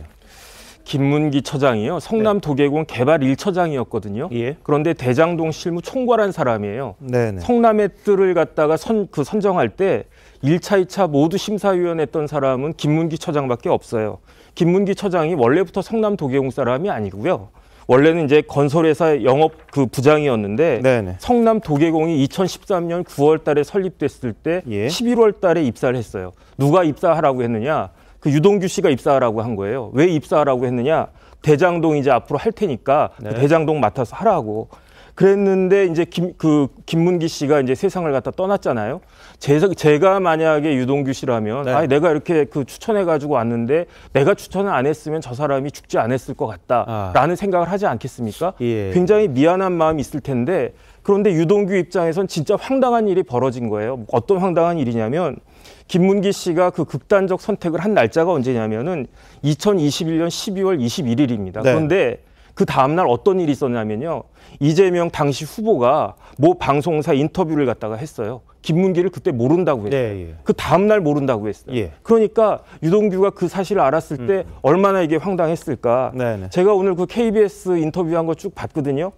한번 텍스트로 봤는데 유동규 씨가 뭐라고 이야기했냐면은 김문기 씨를 모르면 더 이상 이재명이 아니다. 그렇게 이야기를 했어요. 그 말은 김문기 씨를 모른다라고 하면 내가 알고 있던 뭐 정직하고 뭐 나라를 위해서 정치하겠다라고 하는 그 이재명이 아니다라는 그런 이야기를 갖다가 한 거고 그다음에 사실은 이재명 대표에게 있어서는 대장동도 중요하지만 공직선거법상의 허위사실공표죄가 굉장히 중요하거든요. 이거는 민주당 전체를 갖다가 들었다 놨다 할 수 있는 그러한 큰 사건이 될 텐데 그런데 이러한 유동규의 그 증언이 그 재판에 있어서 어떠한 그 영향을 미칠 것인가는 민주당이나 이재명 대표나 곰곰이 생각해야 된다라고 저는 생각합니다. 알겠습니다. 만약에 선거법상의 허위사실 공표가 되면 당이 받았던 400몇 억이 다 날아가니까 굉장히 중요한 사안이긴 합니다.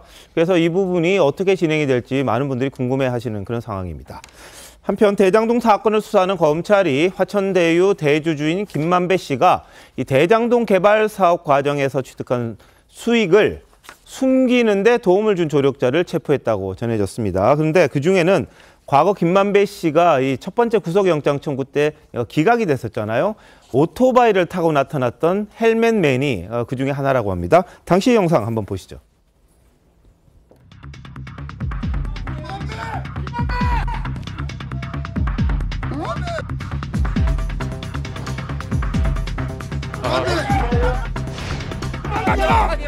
김만배!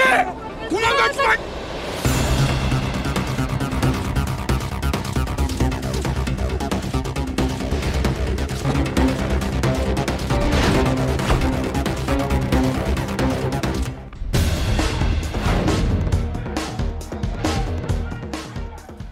네, 당시 헬멧맨이 누구냐 관심이 많았습니다. 그리고 최근 재판 때도 뭐 다리를 다쳤나 봐요. 휠체어를 타고 나타났는데 그 사람이 누구냐 그래서 남욱 변호사가 뭐 알지만 어쩌고 저쩌고 하다가 나중에 이제 누군지 알아놨거든요. 어떻게 됐습니까? 일단 그 김만배 씨가 유동규 씨나 남욱 씨에 비해서는 지금 어떤 진실을 이야기하지 않는다 이렇게 보는 거죠, 검찰에서는.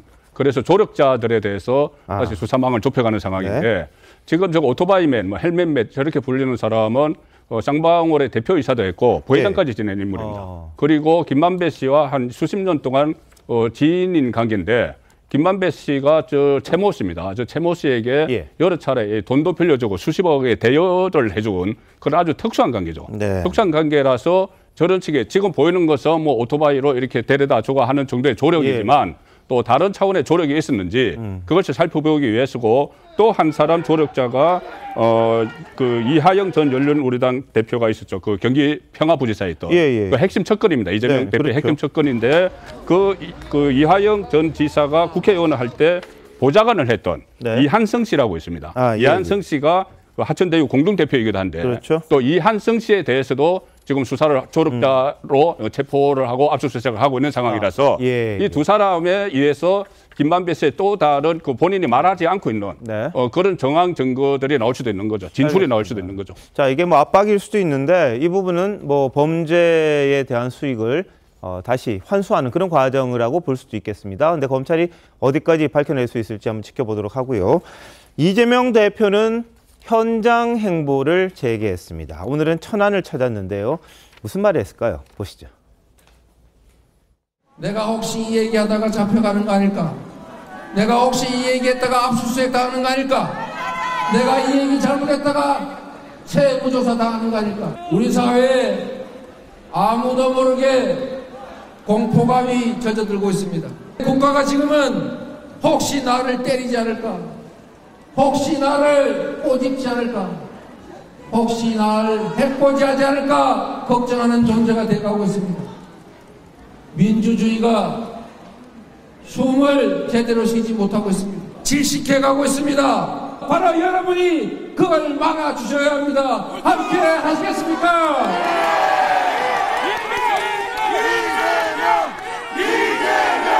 이제는 우리가 행동해야 합니다. 이재명 대표님 잘 모시고 여러분과 함께 대한민국 잘 지키겠습니다. 공정하게 저쪽에 있는 사람 수사하게 제가 촉구하겠습니다. 예, 자, 이 대표가 상당히 지금 심각하게 이야기를 했습니다. 본인이 이제 뭐 말만 해도 잡혀갈 것 같고 증거, 세무조사, 뭐 공포 이런 이야기를 했는데 박수미 전 비서관 어떻게 보십니까? 압박감을 많이 느끼고 있는 걸로 보여요. 왜냐하면 사실 아무래도 본인을 향한 직접적인 공모관계를 검찰은 적시하지 못하고 있는 상황이기 때문에 뭐 소환이나 구속이나 이런 부분에 있어서는 가능성이 낮다라고 보고 있는 판단도 일각에선 있지만 어찌됐든 본인이 임명했던 정무직 당직자이자 그동안 측근으로 함께 해왔던 분들이 구속이 됐고 그 외에도 언론을 통해서 흘러나오는 여러 가지 폭로들이 있고 그다음에 피해 사실이 사실은 검찰발로 계속해서 공표가 되고 있는 여러 가지 상황들이 있기 때문에 아무래도 계속해서 사법적인 그 리스크가 자신을 조여온다고 생각하고 있을 거예요. 그렇기 때문에 사실 국민들 앞에 섰을 때 정치인으로서 어떤 이야기를 할까라고 고민을 하셨다면 아무래도 이 수사가 굉장히 정치적인 수사이고 어떻게 보면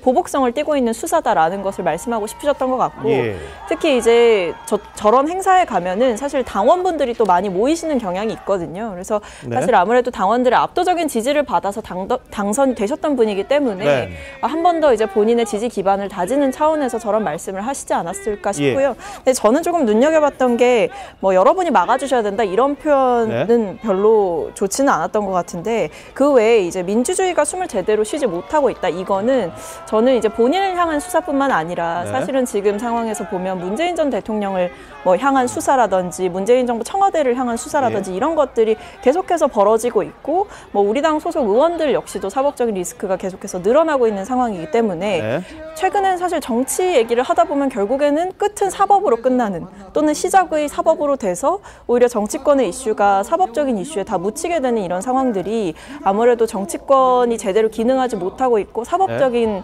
이슈가 너무 비대해졌다라는 비판도 어느 정도 해볼 수 있지 않을까라고 생각합니다. 알겠습니다. 자, 근데 민주당 당내에서는요, 이 이재명 대표의 사법 리스크를 둘러싸고 좀 갈려 있습니다. 당이 전면적으로 나서서 이 대표를 옹호하는 게 과연 적절하냐. 만약에 이게 뭔가 혐의가 드러나고 그랬을 때는 민주당 자체가 붕괴하는 것 아니냐. 이런 지적이 일부에서 나오고 있습니다. 물론 뭐 친명계에서는 여기서 무너지면 다 죽는다. 이런 생각을 하고 있는 것 같아요. 이 변호사님 어떻게 보세요? 뭐 당연히 이재명 당대표에 대해서 구체적인 범죄 사실이 나오고 국민들이 납득할 만한 수준이라고 한다면 당에서 보호할 수 없는 건 당연하겠죠. 다만 지금의 어떤 상황에서 이재명 대표에 대한 진술이나 증거가 직접적으로 나온 게 없고 또한 검찰 입장에서 보면 민주당만 집요하게 수사를 하고 있거든요. 네. 예를 들어서 이재명 대표 부인 수사했죠. 그리고 측근 수사했죠. 자녀 수사했죠. 조국 전 법무장관이 검찰 개혁한다고 법무장관 되자마자 부인과 조카, 동생, 자녀 수사했잖아요. 네. 물론 우리나라 정치인이나 고위 공직자들이 범죄 혐의는 없다라고 믿고 싶지만 사실상 검찰이 1년 이상 이렇게 특수부들 100명, 200명씩 투입돼서 한 측면에 대해서만 계속적으로 수사한다면 네. 뭐 먼지 털어서 안 나올 곳 있을까요? 그런 알겠습니다. 측면에서 예. 검찰의 수사가 좀 공정성 있고 형평성 있게 했으면 좋겠어요. 네. 알겠습니다. 자, 이재명 대표도 대표인데요. 지금 노웅래 의원에 대해서 구속영장 청구했습니다. 민주당 아마 체포동의안을 국회에서 처리해야 할 상황이 올 수도 있습니다. 근데 이게 미묘한 게 만약에 노웅래 의원에 대해서 체포동의안을 거부한다면 국민적인 지탄이 있을 수도 있고요. 또 혹시 통과를 시킨다면 그 다음에 누구에게 올 거는 그럼 그것도 거부하기가 좀 어려운 그런 딜레마에 빠져 있다 이런 지적도 있습니다. 그래서 노 의원이 오늘 동료 의원들에게 호소문을 보내긴 했습니다만 만약에 체포동의안이 국회로 넘어왔을 때 민주당이 어떤 선택을 할 거냐. 뭐 일부에서는 당연히 가결시킨다 이런 말도 하고 있습니다만 그게 굉장히 복잡해지는 게 아니냐 이런 해석도 있는 것 같습니다. 자, 문재인 전 대통령 이야기로 좀 넘어가겠습니다. 문 전 대통령과 반려견의 사파가 담긴 달력 제작 프로젝트. 오늘 오전 10시 기준으로 1억 3천만 원이 넘었습니다. 원래 200만 원 정도 펀딩한다 그랬는데 엄청나게 많이 돈이 몰렸네요. 그런데 수익금 일부를 기부한다 그랬다가 이 문구가 지워지고 또 온라인 상에서는 개 표정을 포토샵한 게 아니냐 이런 논란이 벌어지고 있습니다. 자, 어떤 내용이냐면요. 사파 가운데 한 장이 지금 보시면 약간 좀 달라요. 이게 저희들 한번 보여드릴게요. 미디어월에서 한번 보여드릴 텐데 한번 보여주시죠. 이게 마루죠. 아마 마루로 알고 있는데 마루가 왼쪽은 이제 원래 사진입니다. 보면 눈이 좀 처져 있고 입이 이렇게 돼 있어요. 그런데 사파는 사파니까 직접 글 배경으로 그렸으니까 달라질 수는 있는데 다른 사진과 그림들은 거의 비슷하다고 합니다. 대신에 이 마루는 눈이 이렇게 그냥 있던 게 이렇게 됩니다. 이렇게 이쁘게. 그리고 입꼬리는 이렇게 올라가요. 그럼 전체적으로 보면 마루가 굉장히 즐거워서 활짝 웃고 있는 그런 표정으로 변한 겁니다. 이게 이제 사파로 그린 거기 때문에 사진을 참고로 해서 그렸다 그러면 할 말이 없지만 다른 사진과 사파는 거의 비슷한데 하필이면 이것만 그랬을까? 이런 이야기가 온라인에서는 또 논란이 됐습니다. 자, 송 본부장 어떻게 보세요? 그러니까 사파로 바꾸는 과정에서 사진을 사파로 바꾸는 과정에서 할 수 있죠. 할 수 있는데 네. 이 다른 그 애완견들은 그대로 했어요. 그대로 하고 지금 이 애완견이 최근에 숨진 마루인데 이 마루만 이렇게 했거든요. 고쳤거든요. 네. 그래서 이것이 달력에서 달력을 하면서 저렇게 저런 안 좋은 인상보다야 저렇게 하는 게 낫다고 하지만 지금 저것은 본질은 아닌 거고 본질은 지금 문재인 전 대통령에 대해서 수사가 지금 시작이 됐지 않습니까? 서훈 안보실장이 구속까지 된 상황에서 네네. 이 상황에서 그리고 또 풍창계 파양 논란까지 있었고 또 본인이 이 기르던 애완견 저 마루가 얼마 전에 숨지고 이런 상황이 있었는데 굳이 저렇게 달력을 만들어서 해야 되는가? 그리고 달력을 만드는 이유가 문다혜 씨가 이야기를 하기는 그때 풍창계 파양 과정에서 오해가 있었기 때문에 오해를 불식시키고 우리가 유기견을 돕기 위한 기부를 위해서 한다고 했는데 그런데 그 크라우드 펀딩 그 회사에서는 기부를 위한 모금을 못하도록 되어 있어요. 그래서 기부를 없앴죠. 없앴는데 지금 1억 원 이상이 들어오는 거예요. 그렇다면은 그 조항도 살피지 않고 했는가? 그런 지적도 나올 수 있죠. 그래 어쨌든 지금 시점상으로도 상당히 지금 부당한 일입니다. 네, 파양 논란이 있었던 고미와 송강이는 광주 우치동물원에 이제 옮겨졌습니다. 어제 보셨죠? 활발하게 뛰어다니고 아주 즐거운 표정 보셨을 텐데 이거는 대구에 있던 겁니다. 병원에 있을 때의 모습이고요. 지금 보시는 게 이제 우치동물원에서 자유롭게 뛰어드는 그 모습인데요. 강기정 광주시장이 유치하는 데 좀 영향을 미쳤나 봐요. 그랬는데 문재인 대통령한테 좀 오시지 않겠냐 이렇게 권했다고 합니다. 그랬더니 문 전 대통령도 늘 광주는 가고 싶은데 머지않은 시간에 가겠다 이런 말을 했다고 해요. 강기정 시장의 이야기 한번 들어보실까요? 고미와 송광이는 우리 평화와 남북 화해협력의 상징이 되었습니다. 우리 광주에서 평화의 씨앗을 키우듯이 송광이랑 고미랑 잘 키워보겠습니다. 문재인 대통령께서도 또 고미와 송이를 보고 싶어서라도 또 광주에 오시지 않을까 이렇게 생각합니다. 네, 자, 문 전 대통령 가겠다는 뜻을 밝혔습니다만 본인이 사실 맡아서 기르다가 반납을 한 그런 상황이라서 좀 껄끄럽지 않겠냐 이런 이야기도 좀 나오고 있습니다. 그리고 별이가 있잖아요. 이 두 마리의 이 새끼 있는데 별이하고는 아직까지는 뭔가 좀 안 맞는 것 같아요. 이게 적응 기간이 필요해서 당분간은 좀 별도로 놔뒀다가 나중에 합사를 할지 안 할지는 모르겠습니다만 지금은 송광이하고 고미도 따로 있고 별이도 따로 있는 그런 상황이라고 합니다. 자, 한편 정의당의 김종대 전 의원이 이 대통령 관저 물색에 천공이 개입했다 이런 의혹 주장했지 않습니까? 대통령실로부터는 허위사실 유포 혐의로 검찰에 이 고발이 된 걸로 알려졌는데 최재성 전 청와대 정무수석이 김 전 의원의 의혹 제기에 힘을 실었습니다. 김 전 의원 주장과 함께 들어보시죠. 국방부 고위 관계자로부터 육군 참모총장 공간에 천공이 나타났다. 이런 어떤 구체적인 증언을 듣기 이릅니다. 당시에 천공이 다녀가고 나서 외교부 장관 공간으로 바뀌었다. 이 선후 관계는 확실하다는 거죠. 김종대 의원이 면책 특권이 적용되지 않는 자리에서 대통령과 관련된 천공의 육참공감 방문을 얘기를 했단 말이에요. 그거는 그냥 어디 미친 사람 아니고는 그렇게 못하죠. 뭔가 근거라든가 이런 것이 분명히 뚜렷하게 있다는 얘기거든요. 그 막무가내 폭로하고는 조금 성격이 다른 것이다. 대통령실에서 천공은 사실이면은 저거 완전히 국정농단 아니에요? 천공이 왼수인데 천공을 고발 안 하는 이유가 더 석연치 않죠. 예, 저 신 의원님 어떻게 보십니까? 그러니까 이제 전 의원이니까 면책특권은 당연히 없는데요. 네. 면책특권이 없는데 이러겠느냐 했는데 더 탐사는 어떻게 했습니까? 면책특권 있는 집단도 아닌데 마구 질렀잖아요.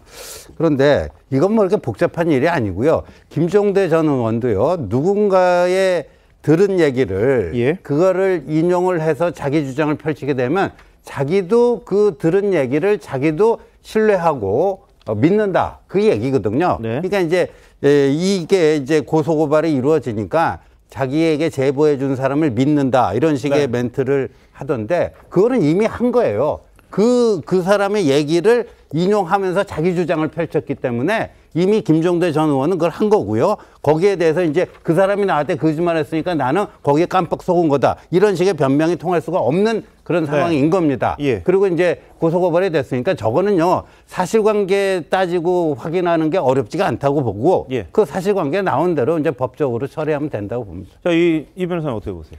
저도 이게 빨리 지금 이런 논란들이 있잖아요. 네. 저는 이런 논란들이 빨리 좀 제거되는 상황이 발생했으면 좋겠어요. 그렇죠. 네. 윤석열 대통령이 이런 부분이 사실관계가 아니라면 정말로 빨리 육참총장 공간을 천공이 방문했는지 그때 당시에 공간 직원들도 있을 것이고 CCTV도 있을 것이기 때문에 빨리 이런 것들을 소명해서 이런 논란들을 없애줬으면 좋겠다. 알겠습니다. 자, TBS 어제 김어준식 하차한다는 소식 전해드렸는데요. 신장식, 주진우 이 두 사람도 자신이 만든 프로그램에서 이제 물러나겠다 이렇게 이야기를 했습니다. 언론 탄압이라는 이야기를 했는데 한번 보시죠. 저는 앞으로 3주 더 뉴스공장 진행합니다. 일이 앞으로도 20년 하려고 했는데 그 이야기는 나중에 마무리하고요. 참고로 신장식 변호사 주진우 기자도 오늘 입장 이야기 한다고 합니다. 12월 30일 마지막 밥상을 차립니다. 항의와 연대 그리고 무엇보다 TBS 노동자들의 생존권을 볼모로 잡은 작금의 인질극에서 인질을 먼저 살리기 위한 선택입니다. 남은 3주 최선을 다하겠습니다. 명확한 입장을 제가 제작진한테 밝혔고, 특정 프로그램이 이렇게 밉다고 조직의 돈줄을, 조직의 밥그릇을 이렇게 끊는다? 최악의 언론 탄압의 한 단면이라고 생각합니다. 오세훈 시장은 언론 탄압의 주인공으로 기억될 것이다. 예, 언론 탄압입니까? 근데 TBS에 노동조합이 2개가 있는데요. 둘 다 언론 탄압 아니다. 심지어 제2노조가 민노총 계열인데 이거 언론 탄압 아니고 강제로 그런가요? 내보낸 것도 아니니까 그렇게 볼 수 없다. 접비서관은요? 저는 뭐 특정인이 있다는 이유로 이렇게 노골적으로 시의회에서 예산을 삭감해서 결국에 인건비도 안 나오는 상황을 만든 거는 명확하게 탄압의 의도가 있었다고 봅니다. 네, 시청자 여러분들이 한번 판단해 주시기 바랍니다. 잠시만요. 대한민국 이슈의 중심, 스타쇼 이것이 정치다. 여기까지입니다. 내일 다시 찾아뵙겠습니다. 고맙습니다.